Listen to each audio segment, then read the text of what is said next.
All right, welcome back to the Canadian Gun Vault, Behind the Vault Door. My name is Mark Morelli, and I'll be your host for tonight's podcast. And my special guest here visiting from Instagram fame, Coach Nick. Coach Nick, all right, so glad to have you here. How you doing tonight?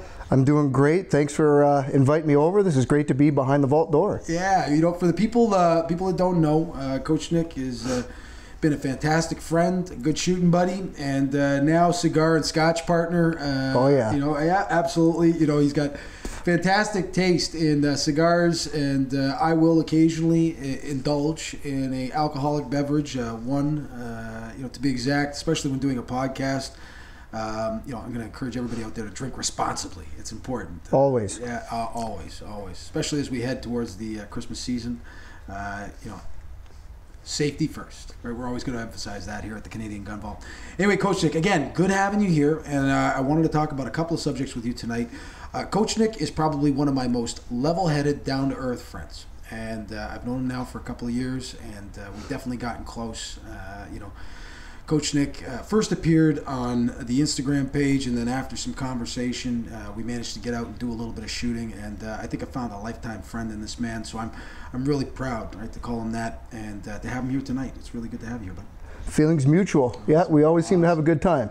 Awesome. So tell me, finding the Canadian Gun Vault. Right. I mean, you found us on Instagram. Yep. And you know, was there any one specific thing that drew you to the Canadian Gun Vault, or was there like what was it that brought you to the Gun Vault? Like, I mean, were you into firearms before all this started? I was into firearms for about 5 to 6 years. Okay. But I was very new to Instagram at that time, so yeah. I just kind of created an Instagram account and was just kind of surfing around, looking for things. Saw some gun material come up, and saw the one that drew my attention was the fact that it was Canadian.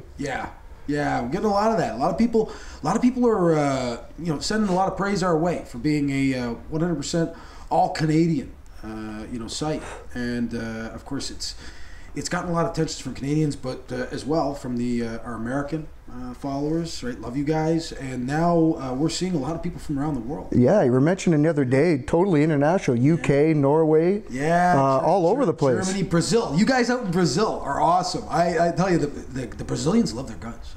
They really do. Their problems out there, but they love their guns. They do. But you know, so you arrive at the Canadian Gun Vault. You're drawn to it because it's Canadian, and you know. Me obviously like the content, and you contacted me and we began speaking. Yep. And you know, immediately, folks, one of the things that piqued my interest was Coach Nick had managed to snag himself one of those fantastic family heirlooms. You know, somewhere in his family history, and I mean, maybe you can explain this to us. Sure. You came across a shotgun that, you know, you wanted me to have a look at and maybe take some photographs of, and ultimately shoot the hell out of. We really enjoyed that. Can you tell us a little bit about where that gun come from? Sure. Yeah, that was my grandfather's duck gun, Remington 10A, and it had sat in the house I grew up in the attic for years. Yeah. My mom eventually decided to sell that house, and the rifle, the shotgun was passed to me. Decided to get my license and did a little research. Mm-hmm. My mom dug out a picture of my grandpa shooting with that gun that I think you posted. Yes. I love that. I love that you had that. Yeah. And we tried to locate the site of that picture. Yeah. And I did talk to one of my uncles, and he said that is no longer there, where it was, just at the end of that dock. But he kind of relayed a little bit of information to me, is that Grandpa would literally come home with 2-3 ducks and hand them to Grandpa, and it's dinner time. Yeah, you know, I certainly remember my grandfather as a small child bringing in his break open shotgun. He had a single shot shotgun that was nothing more than just a piece of pipe and a trigger with a little, you know, bit of a wooden stock attached to it. There really wasn't much to it. You know, he was a product of the Depression, and of course, when times were tough, you know, you went out and got your own food. I got nothing but respect for the hunters, and certainly your grandfather sounds like he was one of them. And for the people that don't know, Coach Nick produced a photograph of his grandpa shooting this shotgun. You know, a nice tattered photograph, and we desperately wanted to duplicate that photograph with you in it at the same location. And we were working diligently to try and recreate that photo at the exact same site. And unfortunately, the dock no longer exists. And that site. That's right. Unfortunately, but nonetheless, the stories are still there. Yeah. And the idea that you would be able to shoot your grandfather's shotgun, the very gun that put food on the table. I mean, that's literally. Literally. That's a family heirloom. That's a family point of pride. I was really quite pleased to be part of that. And at the Canadian Gun Vault, these kind of opportunities tend to arise every now and then. People are bringing me family heirlooms. They want them photographed. They're contacting me, and we encourage everybody. If you have something you want photographed, feel free to contact me at the Canadian Gun Vault Inc. at gmail.com or private message me on the Instagram page or on Facebook. I have had people contact me, and I'm sorry if I haven't gotten back to you. I mean, people have to understand there's between the YouTube channel and the Instagram and the Facebook, I'm dealing with about 70,000 people now, and there's a lot of messages. And so if I've missed you in the shuffle, I really apologize. I know there's for sure a few people that have contacted me, certainly with Swedish Mausers and a few other items that they wanted to have photographed and or have an opportunity to shoot with the Canadian Gun Vault. I'm really looking forward to seeing y'all. Don't give up on me. Don't give up on me. Just keep messaging me, and I promise I'll apologize literally 100 times for neglecting you. It wasn't intentional. But I love the idea. When you came here with that shotgun, this Remington Model 12. 10A. 10A, sorry, 10A. I was thinking the Winchester 12. Yeah, it does look very similar. It's very similar, but it's a bottom ejector. And so it has no ejection port, folks. It's an old school pump shotgun. That you can tell was made, in the early 1900s, and you can tell the technology's old, and it ejects and loads out of the same port at the bottom, which is really kind of cool. And it's a hell of a trap gun. When it works. When it works, yeah. We have had some problems with few hiccups. Soft strikes on the primers. I'm willing to bet that a different ammunition might work with that. We'll figure it out. Yeah, I think maybe a stiffer hammer spring. Anybody with any ideas, feel free to shoot us a note. We're willing to take on any suggestions to try and remedy it. It doesn't work every time, but when it goes bang, it hits. It does. It's really a fantastic piece, and to know that it's a 100-year-old gun that belonged to your grandfather, I love having it out there on the line. And the opportunity to photograph it and tell its story is something that really pleases me. And the best part about it was, I did appreciate seeing it up on the Instagram account, and was just pleased as punch that it brought all the viewers that it did. Yeah. But the most special part about it was that I got to learn the history and had the conversations and learned a little bit about it, and the fact that he was, because I grew up in a single parent home, and he was the male role model up until the age of 12 for me. Yeah. And that rekindled that connection I had with him, and allowed me to remember all the special times we spent together bonding before he passed. Yeah, I think I've said this before, and I can't emphasize this enough. For our listeners out there, firearms are truly a very special item. And when I say that, I say it without any reservation. Some people feel such a fantastic connection to firearms that is undoubtedly one of those things that just can't be easily duplicated. I mean, there's so many different dynamics, connected to firearms. Shooting, the skill sets involved, the enjoyment factor, sustenance, putting food on the table, engaging in that activity. Some people may not be in the hunting out there. I don't blame you. I'm not necessarily in a big rush. I've said it before that I don't hunt. Although I have felt the need to go out there and bonk something on the head and eat it just to engage in that sort of caveman type behavior, for Big Frank, Honda Rider out there, for Bugsy, for all the people that have threatened to get me out hunting. I'm really looking forward to the day that I eat something that, I bagged myself. Yeah. And if you've ever gone fishing and caught a fish and had fresh fish, it's fantastic. If you've ever had, a deer steak, something that you have brought home yourself. For the hunters that engage in that activity, they love it, and I've enjoyed the spoils of those hunts, and I love it, and I encourage all my friends to go out there and hunt if they hunt, and feel free to bring home some of that bacon, and if you can spare a steak or two and throw it my way, I'd love to share in that with you. But to have that connection, back to the connection, connected to firearms, and the history. They have such colorful histories. The place that they have in our families, the enjoyment they bring people, the relaxation. For anybody that's ever been out on the firing line and has really focused, like forgot their problems at home, got on that firing line, pulled focus, focused on things like grip, sight picture, trigger control, breathing, and squeeze the trigger and hit that bullseye. That's the kind of thing that some people spend lifetimes trying to find an activity that can offer them that kind of enjoyment, excitement, and relaxation, all wrapped in one particular many different skill sets. Yeah, and to have all those skill sets. And so, like, if you've got a family heirloom at home, cherish it. Cherish it. Please don't be that family. And certainly the CGV relocation plan, and for the people that are listening, if you haven't noticed it yet on Instagram or on Facebook, we've instituted a new kind of phenomenon on those pages. The CGV relocation plan. And if you look at the hashtag CGV relocation plan, what you're going to find is that families are bringing me items for photography and for showcasing. And I love the idea of explaining the history of the guns, and I love the idea of sharing with people why these items are so special historically, making references to pop culture and or, whether or not they were used by great figures in history. I love telling people how cool these guns are, how they're accurate, they're reliable, they're well made, especially the vintage ones. Specifically the vintage ones. I love telling people all these things and showing them these great guns, and then being able to say, if anybody's interested, the family's thinking about selling it, believe it or not. Because for some people, they don't have any interest in firearms. They're never going to get their firearms license.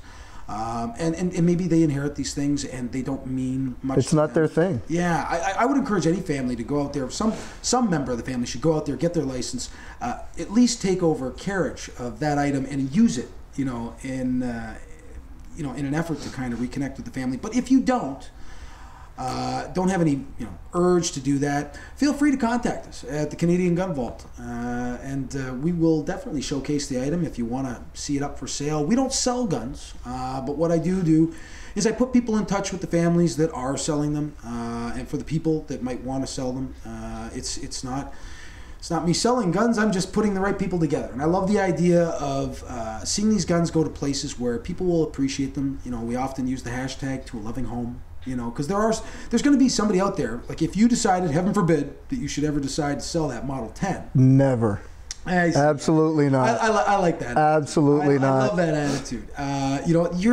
If you made that mistake, that horrific mistake of selling that gun, first of all, everybody out there listening, you'd have to stand in line behind me. I would probably beat Coach Nick about the head and face to try and get some sense into his head before I'd let him do that. But I would take over carriage of that thing in a heartbeat. It's a really cool vintage piece. Looks like something Bonnie and Clyde would carry, quite honestly. Yeah. It's got that look, like that untouchable sort of Elliot Ness sort of feel to it. But like for the people out there that decide that they, for whatever reason, don't want to have them, don't necessarily want to turn them into the police, because I'll tell you folks, you don't bring guns to the police unless you're expecting to see them turned into paper clips and destroyed. The police do not resell items. The police do not make a concerted effort in most cases to see these items go to museums, even if they are museum worthy. I've seen my share of broom handle Mausers and Thompson submachine guns melted down, folks, and it was always heart-wrenching for me. But if you want to go with an alternate plan, if you want to see these guns go to a place that will appreciate them, or a person who will love them, care for them, use them, definitely contact us at the Canadian Gun Vault at inc@gmail.com and or on the Facebook or the Instagram page. We'd love to hear from you, if for no other reason than to just photograph them and to tell their story and to maybe share in a way, where they came from and maybe the significance they may have in your family. Who knows? Maybe it'll enlighten some people and stop them from selling them. But certainly, it will stop them from going to the shredder, because I'm finding that the CGV relocation plan has been a complete success. It has. You made put a lot of smiles on people's faces. Yeah. Like, I mean, you know what? I started it thinking to myself, well, rather than it going to the melting pot, maybe there's somebody out there that would want this. I mean, I saw Pellegrino 69 loses his mind when a Webley came up, a 22 Webley. Like, no, don't you dare melt that thing down. To have people get really excited, and express interest in these items. It's been really fantastic for me to watch them, kind of flock to this page. So I would encourage everybody out there listening, spread it around a little bit. Let people know that, we're not selling guns, but this might be a good place where you could find a fantastic deal on a vintage piece that was obviously important to somebody at some point in their lives. And maybe get an opportunity to own it yourself. Rather than see it go to a shred. I've seen some people actually stand up and say, there's no way I'm going to let this thing get melted down. Yeah, no kidding. Some of the interest has been in just not seeing guns melted. And, that, hey, maybe they weren't necessarily looking for that item. But to have one, drop in your lap at a really good price, and I mean, the families don't seem to be wanting, ridiculous sums of money. They're like, I'm giving a fair, market value, when I'm, assessing these things. It's a win-win. Yeah, you know what? Like, to tell people, well, it's got a scratch here or a nick there. This is what people are paying for them in Canada right now. To tell the owners or the families that they've got. An item on their hands that's worth about $350 to $400, and if somebody's asking $8 someplace else and has been sitting on it for 10 years, that's not realistic. And then to look at the people that are buying and saying, well, I think that you should expect to spend about $300 to $350, and to find kind of that happy medium ground where everybody's pleased. The family gets something back in terms of their loved one's investment, and at the same time they get to see it go to somebody who will appreciate it. And I really like being part of that process. Not necessarily selling guns. I want to make that perfectly clear, but just putting the right people together. And the third part to that is somebody's a new owner and is happy, got something at a good deal, and now there's going to be years of enjoyment for them. Maybe that turns into an heirloom in their family. Absolutely. And I mean, when I built the Canadian Gun Vault, I did it so that we could showcase the Canadian firearm community. I've had a lot of people asking me, like, what is it? Like, I mean, people stopping me out in public and saying, what is this? And I've had a hard time because it touches in so many different ways. It does. So many items.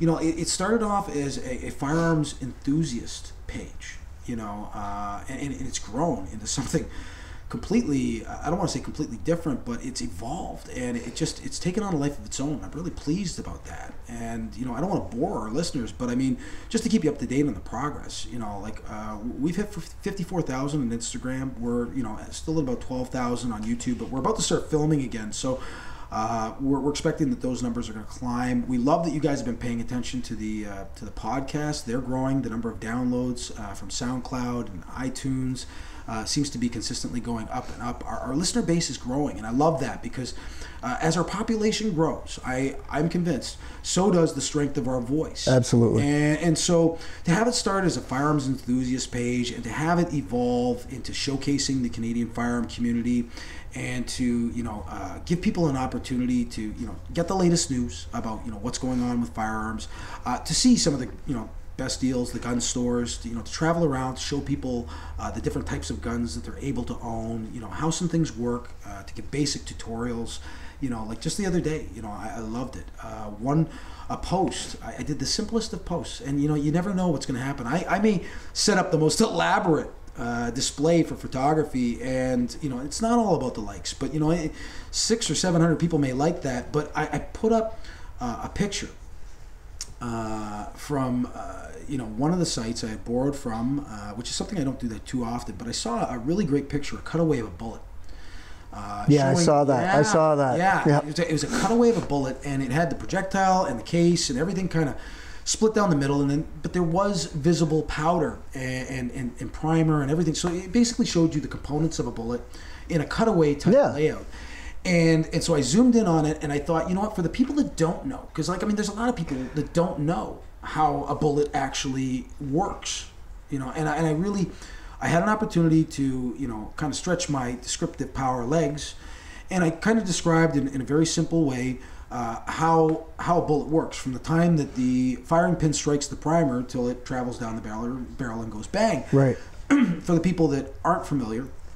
And not everybody understands how that works. I took a chance that maybe I might bore half our audience. Well, doesn't it take off and go to about like 12,000 likes, and it's seen by 390,000 people or some crazy number like that, because people decided to share it, which I thought was really great. But see, that's one of the draws I've found for the Canadian Gun Vault that you haven't mentioned yet, and I think a big part of it is education, and that was the initial draw for me, was education in terms of just general education about firearms and the firearm community, but also the history attached to each of the firearms, especially the milsurps. I love milsurps. I'm a milsurp guy, and I loved seeing those excerpts in terms of what is the connection to this gun, what is the history behind this gun, and I love that. And you haven't mentioned that, and I think that's a big part of the draw, is the education with respect to whatever firearm it is that you post. I have used the hashtag educating the public. I do occasionally use that hashtag, and you're right. It's one of those things. I get so caught up in the photography and the running around, and certainly now the merchandise. Thank you. I got to tell you, all you folks out there that have bought hats, T-shirts, coffee cups, custom wood grips from Tactical Woodworks. Brandon, love you. You are the best. This guy, if you haven't seen the work done yet by Tactical Woodworks on Instagram, he's putting together these custom wood grips that are 100% Canadian made with love. I mean, if you're looking to put something on your CZ75 Shadow or your Shadow 2 or your Beretta, the Beretta ones are really nice, and they really haven't gotten the play they deserve, quite honestly. His 1911 grips, he's got these inlay grips. Every single set is different and amazing. I'm telling him to slow down. I can't keep up with this guy. But every time he posts something, it's nicer than the one he did before. Yeah, and it's fantastic. He even gets into these really wild custom, Molen Labe or Punisher grips. The Supermans. I'll tell you, Brandon, I don't know, man. I'm thinking about keeping these Superman grips for myself. For the people out there, we're thinking maybe about running an auction for these things.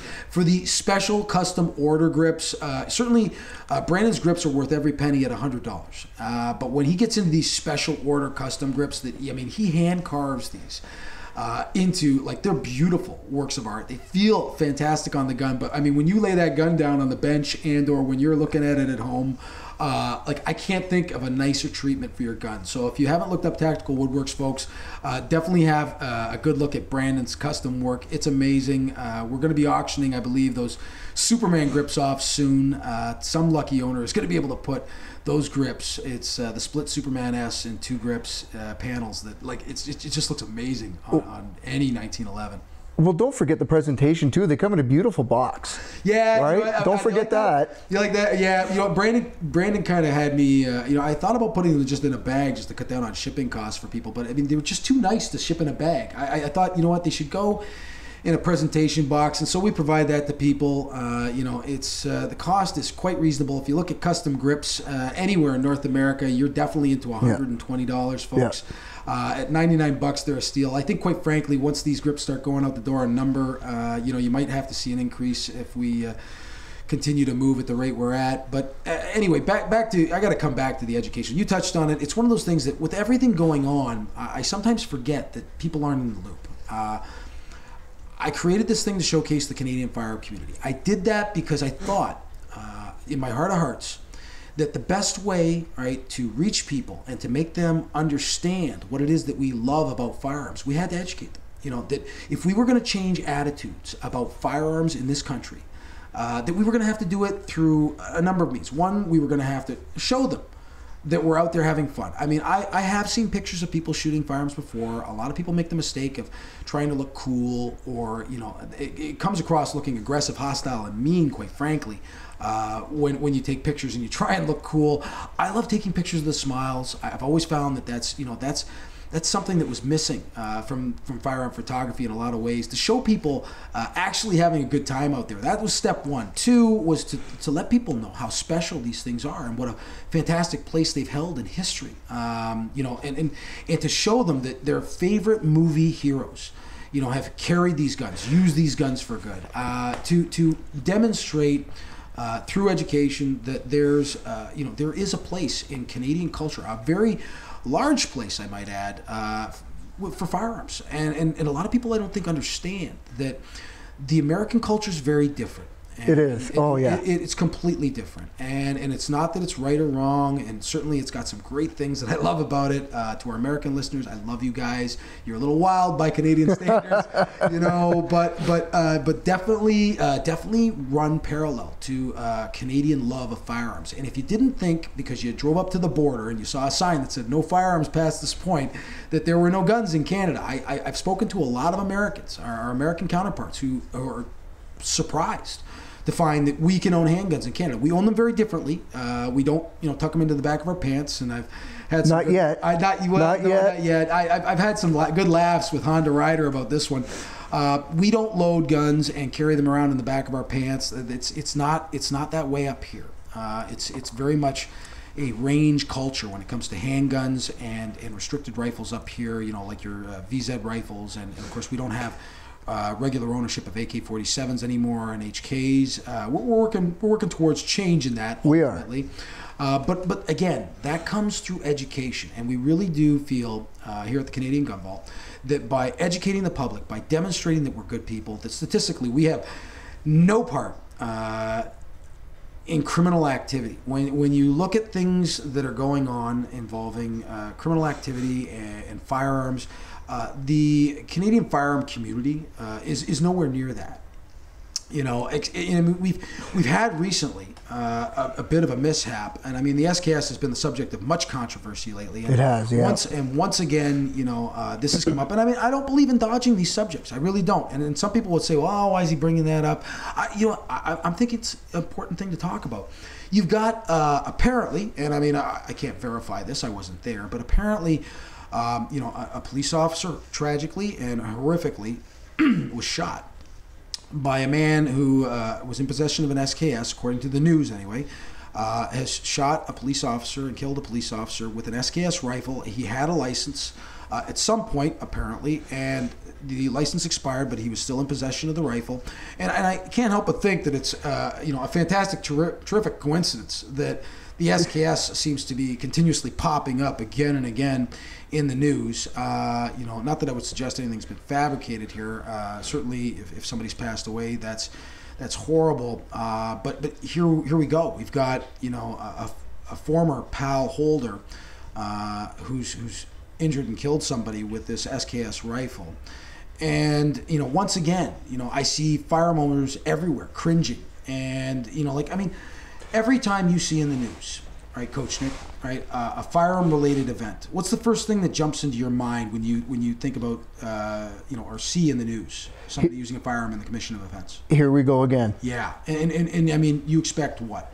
That there's going to be backlash against the legal firearm owners, and we're going to be grouped in with the criminals. And that's exactly what happened. I mean, okay, at one point he was a legal firearm owner, but he was no longer a legal firearm owner. Yeah. He was a criminal. Well, he certainly became one. He became, absolutely. He became one. And I mean, what's going to happen, from that? I'm sure that there'll be a host of anti-gun, gun coalition types that will push forward that something needs to be done to ensure that this never happens again. And I think that they're right. Something should be done to ensure that this never happens again. I just don't think that they're going to come up with any kind of legislation that will prevent it. Well, how do you legislate morality?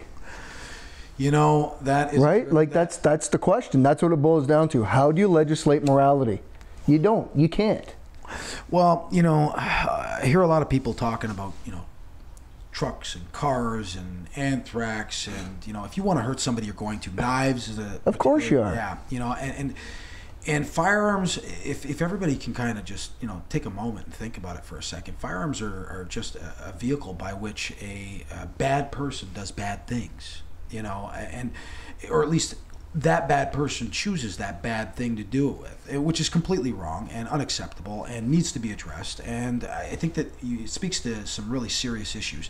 I think we got to clamp down, on things like, proper treatment of mental health issues and allocating the correct number of resources towards things like that, and or the gangs and guns money that the federal government promised. I see them trucking, federal money out of this country by the boatload, and yet nobody's made good on a promise yet to allocate a very large number of dollars to a place where I, as a former police officer, feel that it would go to some good use. They were supposed to give a lot of money to gangs and guns task forces to address issues involving, criminal activity in gangs, and it hasn't materialized yet. And yet, I can't help but feel that the first thing we're going to get onto is some bans. But I mean, that's neither here nor there. Let's keep on moving. But think about all that money that went to the long gun registry, which is no longer in existence, and how that money could have been allocated to fighting crime or boots on the street to fight crime and to get those criminals who are using the guns illegally. Yeah, where's that money gone now? It's down the tubes. Yeah, it's gone. It's wasted tax dollars. It's wasted tax dollars. And I know it was a couple billion anyway. So I mean, a couple $1 billion go out the window. Nothing really gets accomplished. And again, Canadian gun owners are left standing around holding the bag and saying, well, that was brilliant. We told you it wasn't going to work. And, I don't want to dwell on this, but, the truth is that, a lot of what we do here at the Canadian Gun Vault in our efforts to kind of change attitudes towards firearm ownership in this country, we do touch on that subject. I don't want to make the page political. I've been kind of crushed for that at times. I've said it, time and again. I am not a lobbyist. And yet, politics and firearm ownership are intrinsically intertwined, in my opinion. So, we've got to touch on it, folks. You're not a lobbyist, but there's nothing wrong with discussing the politics behind it either. And keeping that in the forefront and having that be discussion, because that's important. Yep. And if it's not discussed, nothing will change. Well, I actually had somebody tell me, I don't come to the page to hear about politics. I come to the page to enjoy the guns. My response to that was very clearly, if we don't address these issues, if we don't talk about them, there won't be a page, because there won't be any gun owners. That's right, exactly. So look at the bigger picture. I've always considered myself to be a big picture thinker. To think beyond what's going on right in front of my nose. Not everybody can do that, folks, and I realize that. But if you're here purely for the entertainment, hey, by all means enjoy. But just realize that there is going to be a bit of a political element and an active political element. I'm going to encourage people to call in, to their members of parliament, Ralph Goodale's office. I understand you wrote a letter. When hold on, I got to ask you. Sure. You wrote a letter. When did you write your letter? August 18th. August 18th. And when did you get a response? It was about 2 months to the day within about a week or so, and that was after I had sent 2 follow-up emails saying, hey, what's going on here? Am I going to get a response? All right. So you fire off an email. All right. You wait a couple of months. You send off a few follow-ups. Yep. And then you finally get an answer from Ralph Goodale's office. And you know what? How did you feel about the answer? Were you content with what you got in terms of a response? I was not content, just from the standpoint that he didn't address some of the questions that were completely ignored, and of course the other answers and responses that I got were just the political answers, sit on the fence, cookie cutter response, absolutely, little cut and paste action going on. A little bit, I think. Yeah, a little bit. I got to tell you, I saw a response from his office not that long ago. Ralph, if you're out there listening, right, I got to tell you, great response. Somebody I know sent in a letter, and it was a detailed letter, and it wasn't overdone. Sometimes you write way too much, and I think you lose people. They just see gun owner, they see 8 paragraphs, and they just shut you off. They tune you out, and so what they do is they send you back this automated response saying basically the liberal platform. Yeah.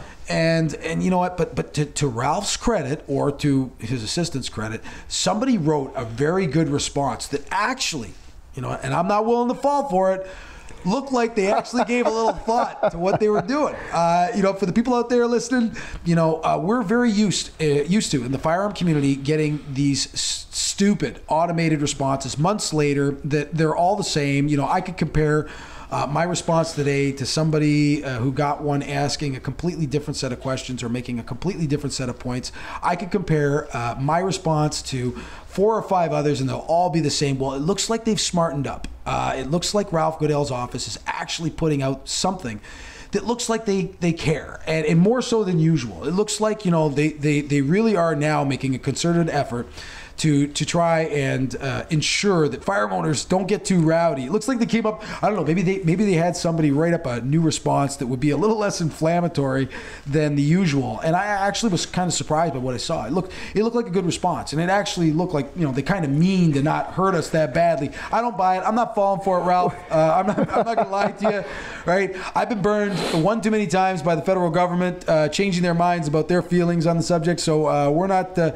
We're going to take that one and just kind of hold on to it and hold you to it. Hopefully, you're going to follow through and not spend too much time bashing up the Canadian firearm community with laws that don't make sense. So go ahead. Yes. Maybe it was the new intern or the new employee in the office, and we'll see if those they grabbed the smart one, I think. Yeah. Well, we'll see if it continues, right? Well, you know what? I'd love to see them follow through if there's any sincerity to that letter that I read. It looked pretty good, and to the person who got the response, they kind of looked at me and said, like, what do you think? I'm like, it's not bad. It's a lot better than what we're used to. Again, though, I take nothing for granted, and I'm not expecting anything less than a full-on attack on firearm ownership in this country. Folks, we've definitely got a good fight coming our way. We do, I don't believe for one second that that's not going to be the case. But anyway, let's head back to some happier subjects. Fair enough. You get out onto the line. I'm going to ask you the one thing. Like, you just started shooting again. How many years ago now? I think I'm in my 7th year now. I'm in my 7th year, going into my 7th. Okay, all right. So I got to tell you, for me, I certainly have my set of experiences when I get out onto the line and how I feel and how firearm operation makes me feel. For you, the first time you stepped out onto the line and I was there, right? I filmed this, folks. The first time you stepped out on the line, we're not going to talk about the very first time you pulled the trigger again, but the first time you pulled the trigger on Grandpa's shotgun. Yep. Right. What ran through your head? Memories of my grandpa. Yeah. Quite emotional. I was holding back the tears. Yep. But everything just kind of flooded back, and I was going over the bonding time. We used to go every Saturday morning. Yep. We'd walk up the street from the house I grew up in, and we'd catch the York Street bus for 10 cents. 10 cents.